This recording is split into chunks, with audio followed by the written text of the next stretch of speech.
In the remote hills of East Texas, where endless plains meet the pine forests, there once stood a series of camps promising salvation to the damned.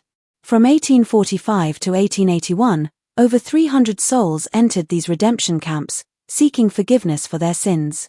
Only a handful ever left alive. The survivors spoke in whispers of purification rituals so extreme that death seemed merciful by comparison. When federal investigators finally breached these camps in 1881, they discovered something far more horrifying than religious fanaticism: a secret cemetery containing the remains of nearly 200 victims, each bearing signs of prolonged torture. But what they found in the private ledgers of the Damnation family would shake the very foundations of frontier justice, revealing a criminal enterprise so elaborate it had operated undetected for over 3 decades. Tonight, we uncover the complete story of the most successful serial killers in American frontier history and the twisted salvation they offered to the desperate and damned. Before we continue with the story of the Damnation family and their reign of terror disguised as salvation, let me ask you something. This channel isn't for everyone. It is only for those brave enough to face the darkest chapters of American history. If you're one of the few who can handle stories like this, hit that subscribe button and let me know in the comments what state you're listening from. The truth we're about to uncover will challenge everything you thought you knew about faith, justice, and the price of redemption on the American frontier. The year was 1845. Texas had just joined the Union as the 28th state after nearly a decade as an independent republic. The frontier was a vast, lawless expanse where desperate men and women fled from their pasts, seeking redemption or ruin in equal measure. It was a land where a man's word was his bond, where justice often came at the end of a rope, and where religious fervor burned as hot as the summer sun. Along the dusty trails connecting sparse settlements scattered across hundreds of miles, word began to spread of 3 brothers offering something precious to the damned: immediate salvation through purification of the flesh.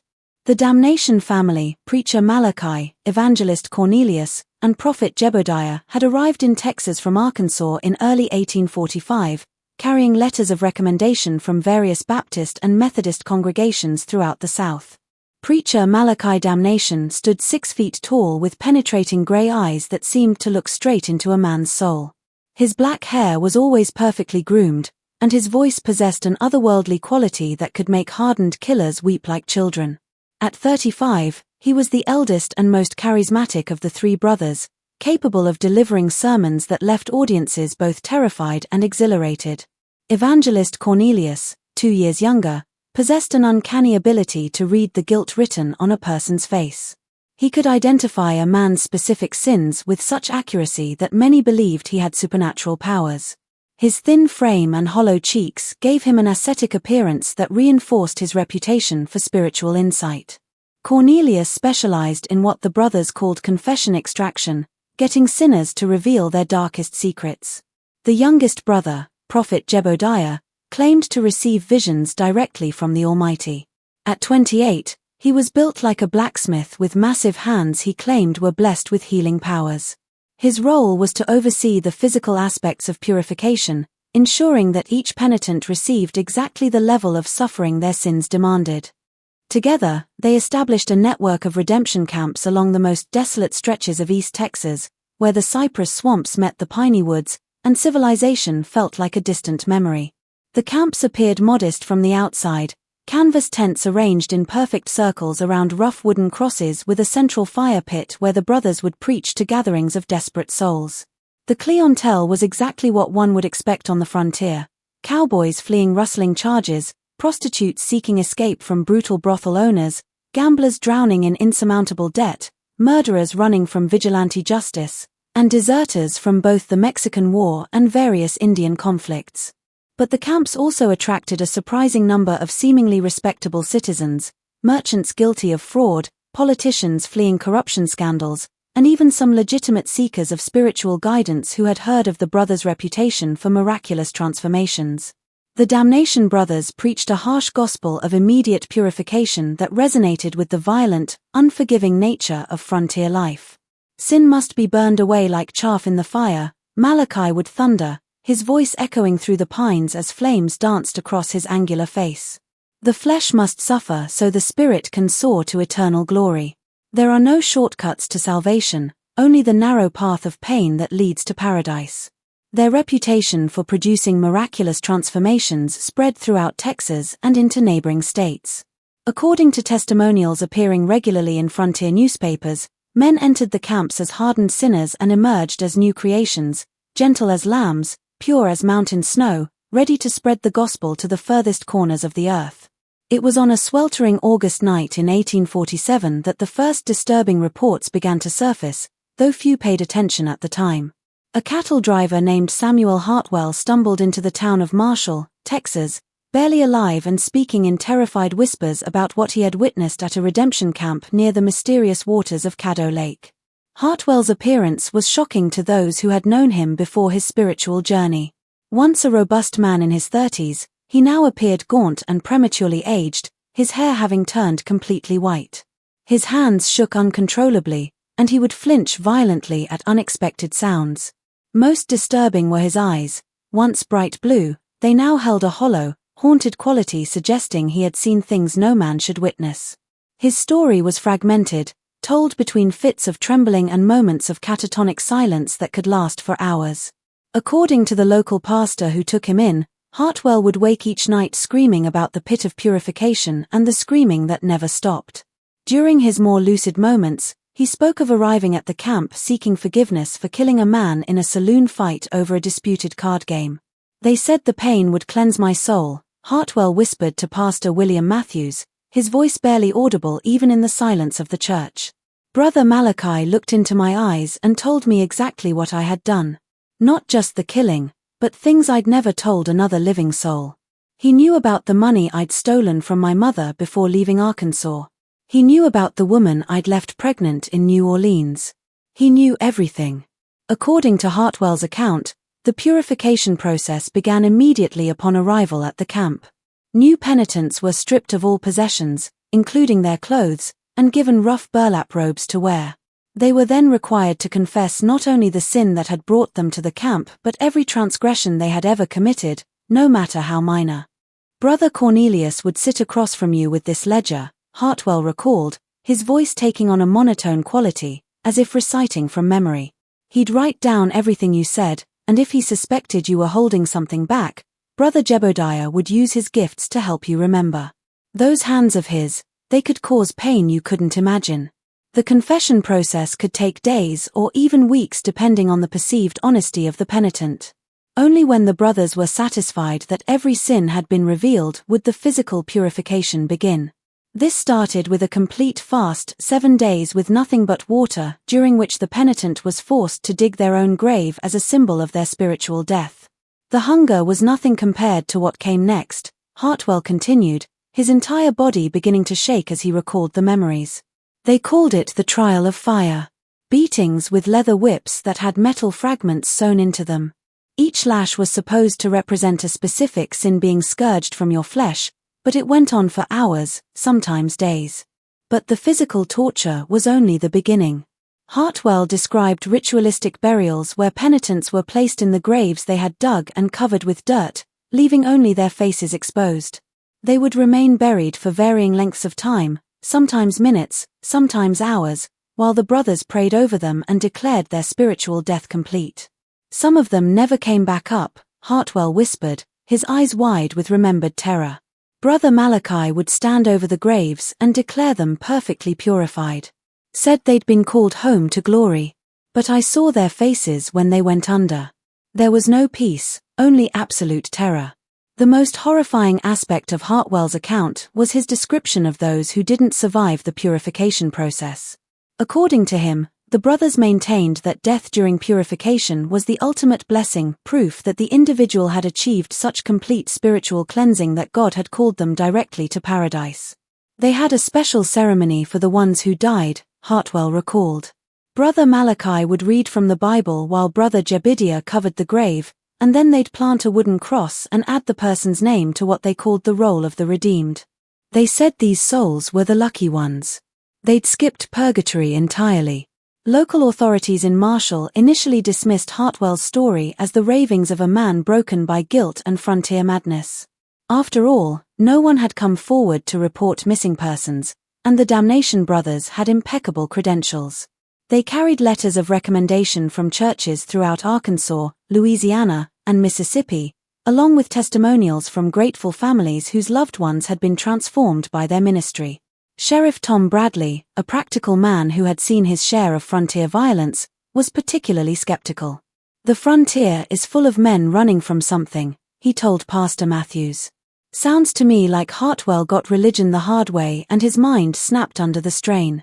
These revival preachers can get pretty enthusiastic, but murder, that's a serious accusation to make without proof." The matter was quietly dropped, and within a month, Hartwell himself had disappeared. Some said he'd moved on to California. Others claimed he'd returned to Arkansas. Pastor Matthews suspected something more sinister, but without evidence, there was nothing he could do. The camps continued to operate without interference, their reputation for miraculous conversions growing with each passing season. But Hartwell's disappearance was just the beginning of a pattern that would emerge over the following decades. As the months turned to years, the legend of the Damnation family's miraculous conversions spread throughout the South and beyond. They claimed to have saved over 1,000 souls, transforming the most hardened criminals into model citizens who went forth to spread the gospel in the most dangerous corners of the frontier. Testimonial letters arrived regularly at newspapers throughout Texas, Arkansas, and Louisiana, praising the brothers' work and describing profound spiritual transformations. The testimonials followed a remarkably consistent pattern. A desperate sinner would arrive at a redemption camp, undergo the purification process, and emerge as a completely new person. Within weeks of their transformation, they would feel called to missionary work in remote territories, California, Oregon, the Rocky Mountains, or deep into Indian territory. Their final letters to family members spoke of their overwhelming desire to bring salvation to the unreached, often requesting financial support for their evangelical missions. Yet for those who looked closely, there were troubling patterns suggesting all was not as it seemed. The redemption camps moved frequently, never staying in one location for more than 6 months. The brothers explained this as following God's calling to reach new populations of sinners, but it made tracking their activities nearly impossible for law enforcement agencies already stretched thin across the vast frontier. More disturbing were the accounts of families who sent wayward sons or daughters to the camps only to receive letters months later informing them that their loved ones had been so transformed by the experience that they had felt called to missionary work in distant territories. These family members were never seen or heard from again. But the Damnation brothers always had explanations and often forged letters to account for their absence. Mrs. Eleanor Westbrook of New Orleans became one of the first to question the brothers' claims when her son Thomas, a gambling addict with mounting debts, disappeared after entering a redemption camp near Shreveport in 1849. Initially, she received regular letters describing his spiritual transformation and growing desire to spread the gospel in California. The letters contained enough personal details to convince her of their authenticity, and Thomas even requested money to support his missionary work. "At first I was overjoyed," Mrs. Westbrook would later tell investigators. Thomas had been heading down a dark path, and these letters suggested he had found salvation. But something about the handwriting bothered me. It looked like Thomas's writing, but there were subtle differences, the way he formed certain letters, the phrases he used. I began to suspect someone was copying his style. When Mrs. Westbrook hired a private investigator to locate her son in California, the results were deeply troubling. None of the churches or missions in the areas Thomas claimed to be working had any record of him. The addresses he provided in his letters were either non-existent or occupied by people who had never heard of Thomas Westbrook or his missionary work. Similar stories began to emerge from across the region. Dr. Elizabeth Thornton, a traveling physician who had treated several survivors of the camps, began to notice a disturbing pattern in their symptoms. They exhibited signs of severe trauma, she would later testify before a federal tribunal. Not the peaceful countenance of the spiritually redeemed, but the hollow stare of those who had witnessed unspeakable horrors. The few survivors who did return to civilization were indeed changed men and women, but not in the way the brothers claimed. They spoke little, started at sudden noises, and seemed to carry a burden of knowledge too terrible to share. Most disturbing was their universal reluctance to discuss their time at the camps, as if bound by some unholy oath of silence. Dr. Thornton documented several cases that particularly troubled her. Jacob Miller, a former outlaw who had survived the purification process, displayed symptoms I had only seen in soldiers who had witnessed the worst atrocities of war, she noted in her journal. He would wake screaming about the pit and the ceremony of ascension. When pressed for details, he would only say that some forms of salvation came at too high a price. Another survivor, a woman named Sarah Colby who had sought redemption after abandoning her children to pursue a life of prostitution, returned to her family a broken shell of her former self. She would spend hours staring at nothing, her sister Mary reported. Sometimes she would whisper prayers, but they weren't normal prayers. She would ask God to forgive her for the things she had seen, not the things she had done. Perhaps most telling was the case of Reverend Peter Hawkins, a Methodist minister who had volunteered to observe the Damnation brothers' methods with an eye toward incorporating their techniques into his own ministry. Hawkins had entered the camp as a spiritual mentor and observer, not as a penitent. Yet he emerged just as traumatized as any other survivor. There are forms of evil that masquerade as righteousness, Hawkins told Dr. Thornton during one of their sessions. I went seeking inspiration for my ministry and found something that shook my faith to its core. The brothers are not servants of God. They are something else entirely, something that uses our deepest spiritual needs as weapons against us. When pressed for specifics, Hawkins would only say that the true purpose of the camps had nothing to do with salvation and everything to do with exploitation of the most vulnerable members of society. He refused to elaborate, claiming that speaking the truth would only endanger others who might be tempted to investigate. The pattern of mysterious disappearances and traumatized survivors continued throughout the 1850s and into the 1860s. But the chaos of the Civil War provided perfect cover for the Damnation brothers' activities. With entire populations displaced and communication systems disrupted, it became even easier for people to vanish without explanation. However, the end of the war brought new challenges for the brothers and new opportunities for those seeking to expose their crimes. In the spring of 1879, nearly 15 years after the conflict's end, a young Texas Ranger named Captain James Morrison began investigating reports of missing persons throughout East Texas. Morrison was a methodical man with a background in military intelligence, and he noticed something that others had missed, a pattern of disappearances that seemed to follow the movement of the redemption camps like a shadow across the frontier. Morrison had been assigned to the case after receiving a formal complaint from Senator Charles Whitman of Louisiana, whose nephew had disappeared after entering a damnation camp near the Texas border.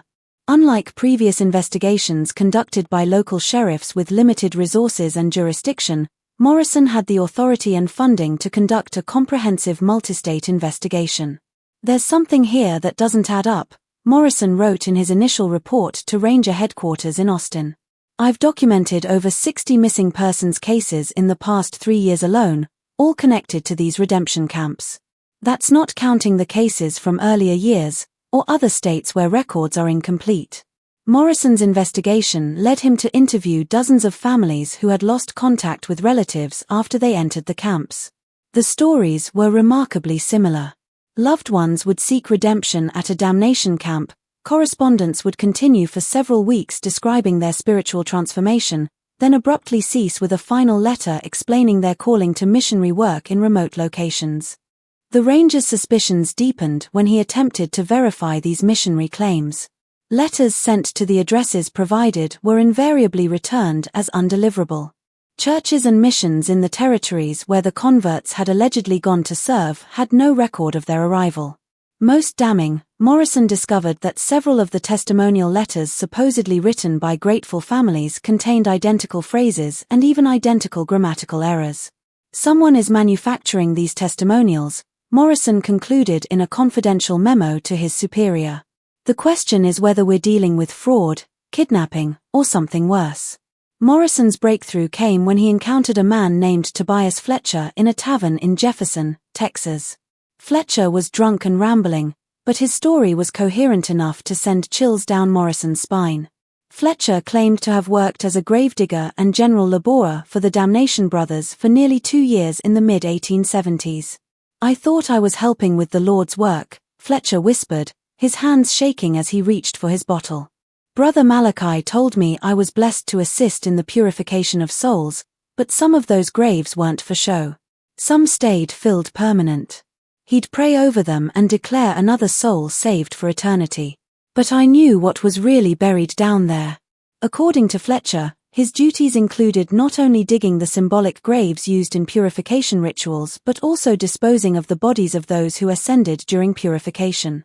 The brothers maintained that these individuals had achieved such complete spiritual cleansing that God had called them directly to paradise. But Fletcher had seen enough bodies to know the difference between natural death and murder. The way Brother Jebediah would work with his hands, Fletcher continued, his voice dropping to barely above a whisper. He claimed it was healing. But I saw what those hands could do. He could make a man suffer for days without killing him, drawing out every bit of information about family, money, property. Then, when they had everything they needed, he'd finish the job. Fletcher described a sophisticated operation that went far beyond simple murder. The brothers would extract detailed information about their victims' assets, family connections, and business dealings during the prolonged torture sessions. They would then use this information to forge correspondence with family members, often requesting money for fictional missionary work while providing plausible explanations for why the missionary couldn't return home or meet in person. The money kept coming, Fletcher revealed. Families would send funds to support their loved ones' work spreading the gospel. The brothers had it set up so the money would be forwarded through multiple intermediaries, impossible to trace back to them. Some families kept sending money for years, never knowing their sons and daughters were dead and buried in unmarked graves. When Morrison pressed Fletcher for details about the location of these graves, the man's demeanor changed completely. Terror replaced drunken bravado, and he began looking around the tavern as if expecting the Damnation brothers to materialize from the shadows. They got eyes everywhere, Fletcher stammered, suddenly much more sober than he had appeared moments before. People who asked too many questions about the brothers, they got a way of disappearing, too. I shouldn't have said nothing. God help me. I shouldn't have said nothing. Fletcher fled the tavern that night and was never seen again. Some said he'd headed for California. Others claimed he'd been found dead in the swamps near Caddo Lake. Morrison suspected the latter, but Fletcher had provided enough information to narrow his search to a specific area near the Louisiana border where the brothers were reportedly operating their latest camp. The information Fletcher had provided was both valuable and deeply disturbing. Armed with this intelligence and a growing body of evidence, Morrison knew it was time to take decisive action. He assembled a small team of trusted rangers and set out for the region near Caddo Lake, where the Damnation family was reportedly operating their latest camp. The journey took them through some of the most remote and forbidding terrain in Texas, dense forests where the canopy blocked out the sun and cypress swamps that seemed to swallow sound itself. Morrison's team consisted of 3 other rangers, Sergeant Bill Crawford, a grizzled veteran of the Indian Wars, Corporal Miguel Santos, a former vaquero with unmatched tracking skills, and Private David Thompson, a young man whose sharp eyes and steady nerves had earned him a reputation as an exceptional marksman. Each man had been chosen for his discretion as well as his skills. Morrison couldn't risk word of their investigation reaching the wrong ears. As they approached the area, Morrison's team began to notice disturbing signs suggesting something was fundamentally wrong with the region. The local wildlife seemed unusually scarce. Even the insects that normally plagued travelers in the humid East Texas climate were noticeably absent. The few settlers they encountered warned them away from the area, speaking of unholy ground and cursed soil where nothing would grow properly. Ain't nothing natural about that place, warned an old trapper named Ezekiel Marsh, whom they encountered at a trading post near Marshall. Been hunting these woods for 30 years, and I can tell you that land near the lake ain't right. Animals won't go near it, and the few that do come back changed, if they come back at all. Marsh's description of the area matched reports Morrison had gathered from other sources. Multiple witnesses described a section of forest where the trees grew in strange twisted patterns and where the normal sounds of wildlife fell silent. Some attributed this to Indian burial grounds or other supernatural causes, but Morrison suspected a more mundane explanation. The presence of large quantities of decomposing organic matter could certainly affect local ecosystems. The team made camp several miles from the reported location of the redemption site, planning to observe the Damnation brothers' activities before making any move. Morrison's strategy was to gather irrefutable evidence of criminal activity before confronting the brothers directly. He knew that their religious credentials and reputation for good works would make it difficult to convince a jury without overwhelming proof of wrongdoing. On their first night, the Rangers heard distant sounds that confirmed their worst suspicions. Carried on the night wind from the direction of the camp came the unmistakable sounds of humans suffering, screaming, pleading, and what sounded like religious chanting in languages none of them recognized. It wasn't the cry of someone in physical pain, Morrison would later write in his official report. It was the sound of a soul in absolute torment, pleading for mercy that would never come. The worst part was how it would stop abruptly, then start again hours later, as if the suffering was being deliberately prolonged. The screaming continued intermittently throughout the night, sometimes accompanied by the sound of digging and what appeared to be some form of ritual ceremony. When dawn broke, Morrison and his men found the courage to conduct a preliminary reconnaissance of the area. What they discovered in the woods surrounding the camp would challenge everything they thought they knew about the scope of the Damnation family's crimes. Fresh graves dotted the landscape like a macabre garden, far too many to be explained as symbolic elements of religious ritual. Morrison counted over 60 graves that appeared to have been dug within the past year alone, each marked with a simple wooden cross bearing only a number. But it was the smell that convinced Morrison they had found something genuinely horrific. Despite the brothers' apparent efforts to manage their burial ground, the unmistakable odor of decomposition hung heavy in the humid air. Private Thompson, who had served as a battlefield medic during the Indian conflicts, confirmed Morrison's suspicions. "That's the smell of a lot of bodies, Captain," Thompson reported grimly. "Fresh ones and old ones, too. Whatever's happening here, it's been going on for a long time." As the Rangers moved closer to the camp itself, they began to hear sounds that made their blood run cold. From the largest tent came the rhythmic sound of metal striking flesh, accompanied by a man's agonized screaming and what sounded like religious incantations. The voice delivering the incantations was calm, almost conversational, creating a horrifying contrast with the obvious suffering of the victim. Morrison realized they were witnessing an active torture session, probably part of the purification process Fletcher had described. The Ranger captain faced a terrible decision: intervene immediately and risk losing the evidence needed to expose the full scope of the brothers' crimes, or allow the torture to continue while they gathered intelligence. The decision was made for him when the screaming suddenly stopped, replaced by an ominous silence that was somehow even more disturbing than the sounds of suffering. Morrison knew they had just witnessed a murder, and any hope of saving that particular victim was gone. Now their priority had to be gathering evidence and preventing future atrocities. Using hand signals, Morrison deployed his men around the perimeter of the camp. What they observed over the next several hours would provide the foundation for one of the most significant criminal prosecutions in frontier history. The brothers operated with the efficiency of a well-established business, their activities following a precise schedule that suggested years of experience and refinement. What Morrison and his team witnessed during their surveillance would soon lead them deeper into the investigation, revealing layer after layer of criminal sophistication that defied everything they thought they knew about frontier crime. They documented a horrific routine that revealed the true nature of the Damnation brothers' operation. Each morning began with what appeared to be a legitimate religious service complete with hymn singing and Bible readings. New arrivals would participate in these services, probably believing they had found genuine spiritual guidance.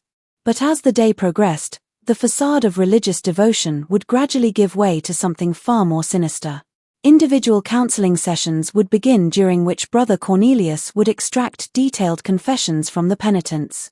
These sessions often lasted for hours, and the Rangers could hear increasingly desperate pleading from inside the confession tent. "Brother Cornelius has a gift for knowing exactly what people are hiding," Morrison noted in his surveillance log. "But I'm beginning to suspect this divine insight comes from more earthly sources, prolonged interrogation combined with psychological manipulation, and probably torture." The brothers had perfected a system for extracting not only confessions but detailed information about their victims' financial assets, family connections, and anything else that might prove profitable. They would use this information to craft convincing forged correspondence with family members, often continuing these fictional relationships for months or even years after the victim's death.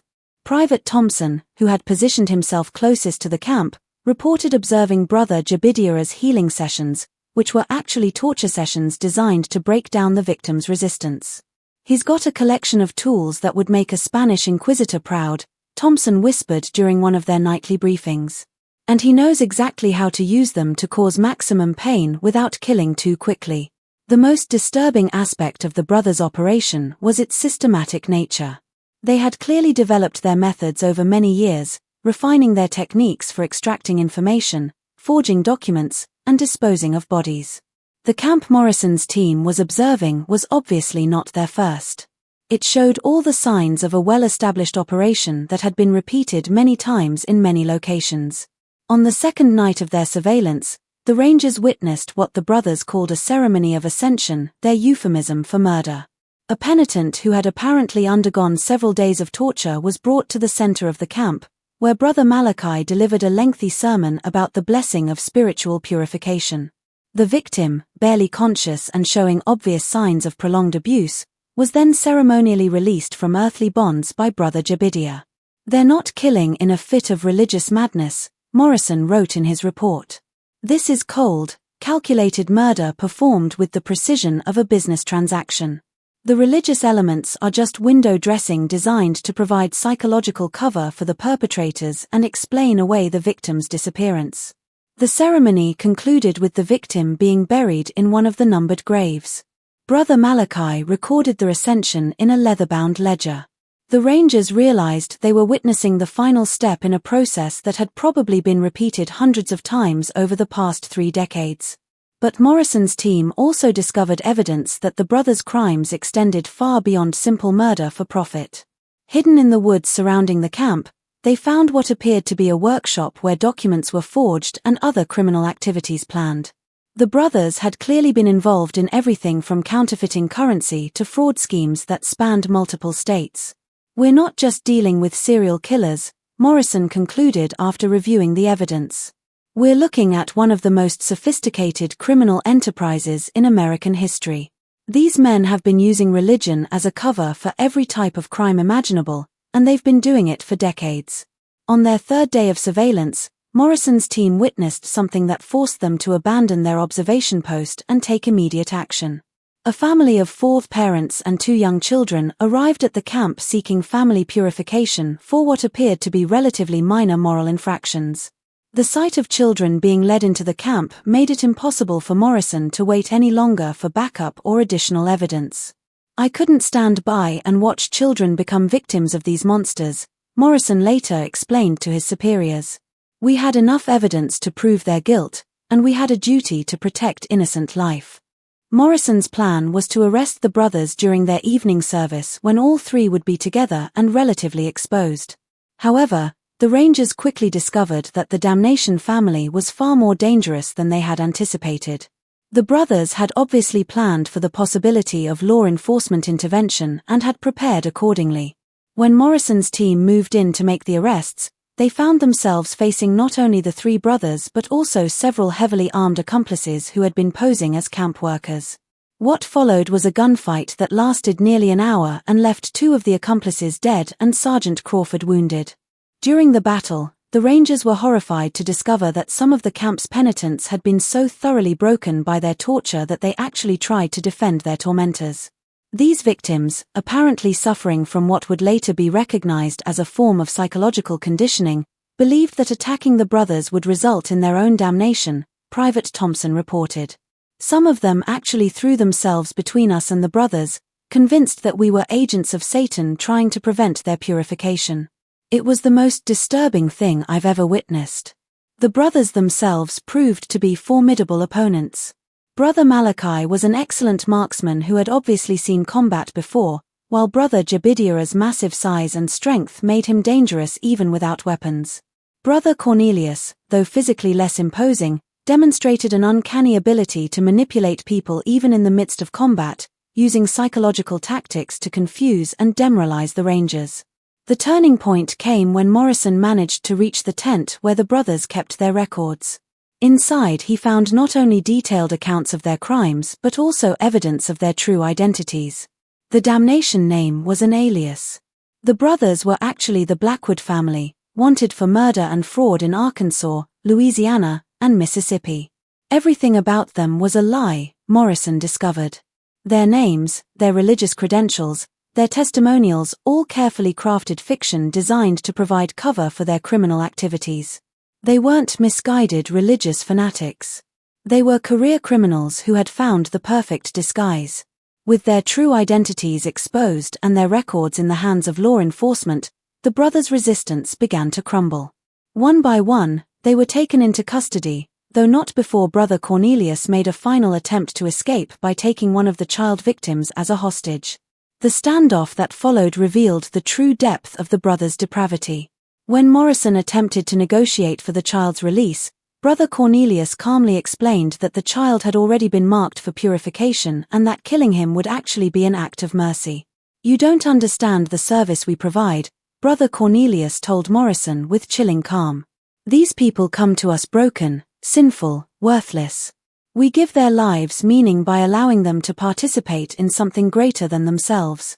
Death during purification is the highest honor we can bestow."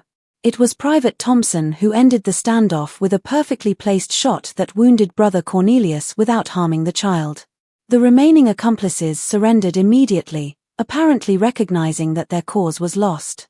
With the immediate threat neutralized and the brothers finally in custody, Morrison's team could begin the grim task of uncovering the full scope of what they had stumbled upon. What they would discover in the hours and days that followed would exceed even their worst expectations, documenting the full scope of their crimes. What they found in the camp and the surrounding area exceeded their worst expectations and provided evidence of criminal activity spanning over 3 decades. The brothers' record-keeping was meticulous and damning. Their ledgers contained detailed information about more than 400 victims, including names, backgrounds, methods of execution, and the amounts of money extracted from their families through fraudulent correspondence.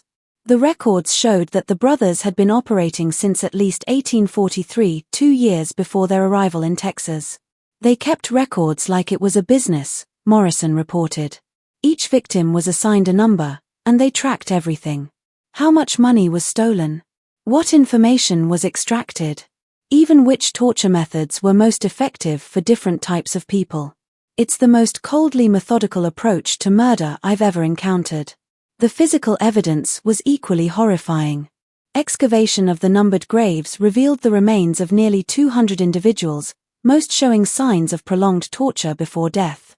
The victims ranged in age from teenagers to elderly individuals and included both men and women from all walks of life. Forensic examination of the remains, conducted by Dr. Elizabeth Thornton and a team of medical experts brought in from Austin and New Orleans, revealed the sophisticated nature of the brothers' torture methods. They had clearly studied human anatomy and psychology, Dr. Thornton reported. Their techniques were designed to maximize suffering while keeping victims alive as long as possible. The discovery that shocked investigators most was evidence that the brothers had been experimenting with different methods of prolonged torture, apparently seeking to develop more effective interrogation techniques. Some victims showed signs of having been subjected to multiple different torture methods over extended periods, suggesting that their suffering had been used as a form of research. This wasn't just about extracting money or information, Morrison concluded. I believe these men derived genuine pleasure from causing suffering. The religious framework provided justification for their sadistic impulses while also attracting a steady supply of vulnerable victims. The workshop Morrison's team had discovered yielded additional evidence of the brothers' criminal versatility. In addition to document forgery equipment, they found printing plates for counterfeit currency, stolen religious artifacts that had been modified for torture purposes, and detailed maps showing the locations of other camps the brothers had operated throughout the South. Perhaps most disturbing was the discovery of what appeared to be a training manual written by Brother Malachi detailing methods for identifying and exploiting vulnerable individuals. The manual included psychological profiles of different types of victims, techniques for gaining their trust, and step-by-step instructions for extracting maximum value from each person before their death. They had turned human exploitation into a science, Dr. Thornton observed after reviewing the manual. Every aspect of their operation was calculated to maximize profit while minimizing risk of detection. It's a level of systematic evil that defies comprehension. The scope of the brothers' network became clear when investigators examined their correspondence with accomplices in other states. The Damnation family had not been operating alone. They were part of a larger criminal organization that included forgers, con artists, and even some corrupt law enforcement officials who had been paid to look the other way. But the brothers' crimes extended far beyond what had been discovered at this single camp. As word of their arrest spread throughout the region, a flood of new information began pouring in from across the South with information that revealed the true scope of the brothers' criminal enterprise. Letters arrived from across the South describing similar camps and suspicious disappearances dating back to the early 1840s. Mrs. Catherine Phillips of Mobile, Alabama, wrote to authorities describing the disappearance of her husband in 1852 after he had attended a purification camp operated by 3 brothers who matched the description of the Damnations. Samuel received letters from our son for nearly 2 years after he left for the camp, she explained. The letters described his missionary work in California and requested money for his evangelical efforts. We sent over $800 before the letters stopped coming. Similar stories emerged from Louisiana, Arkansas, Mississippi, and even Indian Territory. A pattern emerged of camps that would operate for 6 to 12 months in remote locations before moving on, leaving behind only vague stories of successful conversions and departed missionaries. The investigation revealed that the brothers had perfected a method of exploiting the poor communication systems of the frontier era. By operating in remote areas and constantly moving their base of operations, they had made it nearly impossible for law enforcement agencies to track their activities or connect disappearances across different jurisdictions. They understood better than most law enforcement officials how to exploit the weaknesses in our system, Morrison noted in his final report. They chose their locations carefully, targeting areas where local authorities were overwhelmed or corrupt, and they moved on before anyone could build a case against them. The brothers had also cultivated relationships with corrupt officials who provided them with advanced warning of investigations and helped them establish their false credentials. Several sheriffs, judges, and even some ministers were ultimately implicated in the conspiracy, having accepted bribes to provide testimonials or look the other way when suspicious activities were reported. The financial scope of the fraud was staggering. Investigators estimated that the brothers had extracted over $50,000 from victims' families through their fraudulent missionary correspondence scheme, an enormous sum for the time that represented the life savings of hundreds of families. But the psychological damage extended far beyond financial loss. Families across the South had spent years believing their loved ones were performing noble work spreading the gospel, only to discover that they had been murdered within days or weeks of entering the camps. The revelation destroyed not only individual families but entire communities that had taken pride in supporting what they believed was important missionary work. Do you believe humans are capable of such calculated evil? The Damnation brothers' crimes force us to confront uncomfortable questions about the nature of evil itself. Share your thoughts in the comments. And if this story has gripped you like it has thousands of others, hit that like button and subscribe for more dark mysteries from America's past. Now, let's continue with the brothers' final reckoning. The mounting evidence and public outcry for justice meant that the legal proceedings against the Damnation brothers would become one of the most closely watched trials in frontier history and quickly became one of the most sensational criminal proceedings in Texas history. The courthouse was packed daily with spectators, reporters, and family members of victims who had traveled from across the South to witness justice. The prosecution, led by District Attorney Robert Maxwell, faced the challenging task of presenting evidence of crimes that had occurred over nearly 4 decades and across multiple states. The case was complicated by the fact that many potential witnesses had been murdered and much of the evidence consisted of the brothers' own meticulous records. Gentlemen of the jury, Maxwell declared in his opening statement, "You are about to hear evidence of crimes so heinous, so systematically evil that they challenge our fundamental beliefs about human nature. The defendants have masqueraded as servants of God while serving only their own twisted desires for wealth and power." The defense strategy, led by prominent attorney James Worthington, attempted to portray the brothers as misguided religious zealots whose extreme methods had been motivated by genuine, if misplaced, spiritual fervor. Worthington argued that the brothers had genuinely believed they were saving souls and that any deaths had been unintentional results of overly enthusiastic religious practices. "My clients are guilty of excessive zeal, perhaps even criminal negligence," Worthington argued. "But they are not the cold-blooded killers the prosecution would have you believe. They are men who became so consumed with their mission to save souls that they lost sight of the limits of earthly authority." This defense strategy quickly crumbled when the prosecution began presenting testimony from survivors and reading excerpts from the brothers' own records. The methodical nature of their crimes, the detailed financial tracking, and the evidence of systematic torture made it impossible to maintain the fiction of religious motivation. Brother Malachi's own testimony proved particularly damaging to the defense. Rather than showing remorse or claiming religious justification, he spoke with cold pride about the efficiency of their operation and their success in avoiding detection for so many years. "We provided a service that society needed but was unwilling to acknowledge," Malachi testified with chilling calm. "The frontier is full of broken people who have no purpose, no value, no hope. We gave their meaningless lives meaning by allowing them to contribute to something greater than themselves." When asked by the prosecution to explain the torture and murder, Malachi's response shocked even the experienced court reporters. "Death is inevitable for all men. We simply made sure that these particular deaths served a useful purpose. The money we extracted supported important work that these individuals could never have accomplished on their own." Brother Cornelius proved equally unrepentant during his testimony.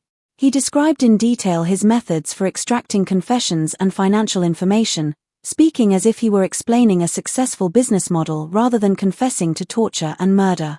"People want to confess," he explained matter-of-factly. "They carry guilt that poisons their souls, and they're grateful for the opportunity to unburden themselves. My gift was simply knowing how to help them overcome their natural reluctance to tell the complete truth." Brother Jebediah's testimony was perhaps the most disturbing, as he described his torture methods with the enthusiasm of a craftsman discussing his trade. "Pain is a teacher," he explained. "It strips away pretense and reveals truth. My hands were blessed with the ability to apply exactly the right amount of pressure to achieve the desired result." The prosecution's case was bolstered by testimony from Dr. Elizabeth Thornton, who provided expert medical testimony about the victim's injuries and the sophisticated nature of the torture methods used.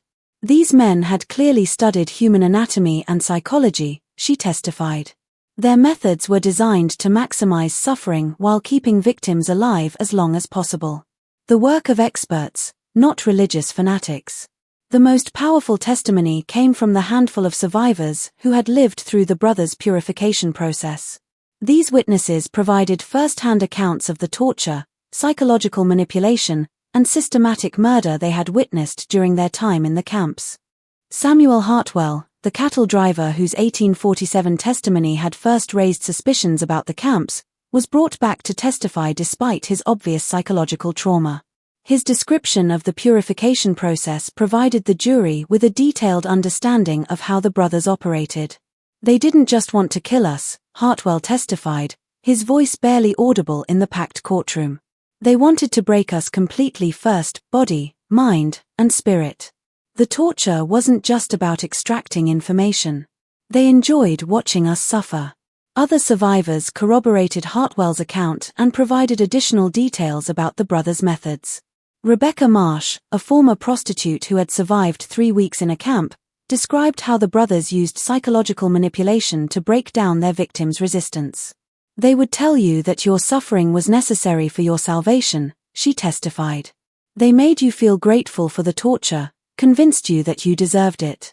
By the time they were finished with you, you believed that dying would be a mercy and that believing it would make you one of the blessed." Perhaps most disturbing was the testimony of Jacob Wheeler, a former accomplice who had helped the brothers with their forgery operations before developing a conscience and escaping. Wheeler provided insider details about the scope of the criminal enterprise and the brothers' long-term planning. "They had it all mapped out," Wheeler testified. "They knew exactly how long they could operate in each location before suspicion would build, and they had escape routes planned for every camp. They even had contingency plans for what to do if law enforcement got too close." Wheeler's testimony revealed that the brothers had been planning to expand their operations to California and Oregon, where the gold rush had created new populations of desperate individuals who might be vulnerable to their schemes. They saw the Western migration as a business opportunity, he explained. All those people heading west with money and no family connections to track them down if they disappeared. One of the most shocking moments of the trial came when the prosecution revealed the brothers' true identities and criminal histories. Court records from Arkansas showed that the men calling themselves the Damnation family were actually Jacob, Cornelius, and Josiah Blackwood, brothers who had been wanted for murder and fraud since 1841. The Blackwood brothers had originally operated as confidence men in Little Rock, Arkansas, before graduating to more serious crimes. Their first known murder had occurred in 1842 when they killed a wealthy merchant who had discovered their fraudulent activities. Rather than face justice, they had fled west and assumed the identities of deceased ministers whose credentials they had stolen from a burned church. Everything about their religious personas was carefully constructed fiction, Prosecutor Maxwell revealed to the stunned courtroom. They studied legitimate religious practices and terminology well enough to fool even experienced ministers. Their entire identity as the Damnation family was an elaborate disguise created to provide cover for their criminal activities. The revelation explained many of the inconsistencies that had troubled investigators over the years. The brothers' unusual interpretations of Christian doctrine, their reluctance to associate with other ministers, and their constant movement between locations all made sense when viewed as the behavior of criminals maintaining false identities. Damning evidence also revealed that one of the men calling himself Jebediah Damnation was not actually related to the other two brothers. Court records showed that Jebediah was actually Walter Grimm, a former soldier who had been discharged from the army for brutality toward prisoners during the Mexican War. Grimm had joined the Blackwood brothers sometime in the late 1840s and had proven so valuable to their operations that they had included him in their assumed family identity. After deliberating for less than 3 hours, the jury returned guilty verdicts on all counts for all 3 defendants. The evidence had been so overwhelming and the crimes so heinous that there was no realistic possibility of acquittal. Judge Harrison Caldwell, a stern man who had presided over many frontier justice cases, delivered sentences that reflected the unprecedented nature of the crimes. "In my 30 years on the bench," he declared, "I have never encountered evil of such systematic, calculated nature. Your crimes represent not only murder and fraud, but an assault on the very foundations of civilized society." Jacob Blackwood, brother Malachi, was sentenced to death by hanging for 17 counts of first-degree murder. Cornelius Blackwood, brother Cornelius, received the same sentence for 12 counts of murder and numerous counts of fraud and torture. Walter Grimm, brother Jebediah, was sentenced to death for 23 counts of murder, making him responsible for more confirmed deaths than either of his partners. The sentences were carried out on November 15, 1882, before a crowd of over 2,000 spectators who had traveled from across Texas and the surrounding states to witness the executions. Even on the gallows, the 3 men showed no remorse for their crimes. Jacob Blackwood's final words were characteristic of the arrogance he had displayed throughout the trial: "We gave meaning to meaningless lives and purpose to purposeless deaths. History will vindicate our methods even if contemporary society lacks the vision to understand them." Walter Grimm spoke last, and his final statement sent chills through the assembled crowd. "There are others like us out there. We were not unique. We were simply more successful than most. The frontier breeds predators, and there will always be those who know how to exploit the desperate and the damned." The Damnation case became a turning point in frontier law enforcement, leading to new requirements for religious organizations operating in remote areas and increased cooperation between law enforcement agencies across state lines. The case also highlighted the vulnerability of isolated populations and the need for better communication systems to track criminal activity across jurisdictions. Dr. Elizabeth Thornton used her experience with the case to write one of the first comprehensive studies of criminal psychology, focusing on the methods used by systematic killers to identify and exploit vulnerable victims. Her work became a foundation for modern criminal profiling and victim advocacy programs. The financial impact of the brothers' crimes extended far beyond their immediate victims. Families across the South who had been sending money to support fictional missionary work found themselves financially ruined.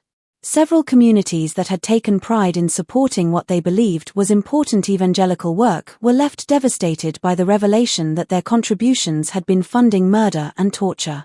Captain James Morrison was promoted to major and placed in charge of a new multi-state task force designed to investigate criminal organizations operating across state lines. His methodical approach to the Damnation investigation became a model for complex criminal investigations throughout the American West. The sites of the brothers' camps remained largely abandoned, avoided by locals who believed the ground itself had been cursed by the atrocities committed there. Even today, more than a century later, some of the remote areas of East Texas where the Damnation family operated are said to be haunted by the spirits of those who sought salvation and found only horror. The story of the Damnation family forces us to confront uncomfortable truths about human nature and the potential for evil that exists within seemingly civilized society. Their crimes were made possible not only by their own depravity but by a social system that failed to protect its most vulnerable members. The brothers succeeded for so long because they understood how to exploit the gaps in frontier society, the poor communication between jurisdictions, the reluctance to investigate the disappearance of social outcasts, and the general assumption that religious activities were inherently benevolent. They turned society's best impulses, faith, hope, and the desire for redemption, into weapons against the very people who most needed protection. Perhaps most disturbing is the realization that the Damnation brothers were not aberrations or anomalies, but products of a system that created ideal conditions for their type of predatory behavior. The frontiers' combination of isolation, desperation, and weak law enforcement created opportunities that were inevitably exploited by those willing to embrace absolute evil. Their story serves as a permanent reminder that evil often wears the mask of righteousness and that the most dangerous predators are those who exploit our deepest spiritual and emotional needs. In a world where people seek meaning, purpose, and redemption, there will always be those ready to offer false salvation at the ultimate price. The Damnation family claimed to offer salvation to the damned. But in the end, they proved that some forms of damnation are far worse than any sin their victims had ever committed. Their legacy is written in unmarked graves scattered across the American frontier, a testament to the depths of human evil and the price of misplaced trust. What do you think about this dark chapter of American frontier history? Do you believe such systematic evil could exist in our modern world? Or were the Damnation brothers products of their unique time and place? Leave your thoughts in the comments below. If you found this story as chilling as thousands of others have, make sure to subscribe to our channel and hit that notification bell because the American frontier holds many more dark secrets waiting to be uncovered. Share this video with someone who appreciates the shadows of history. And remember that sometimes the greatest evil comes disguised as salvation.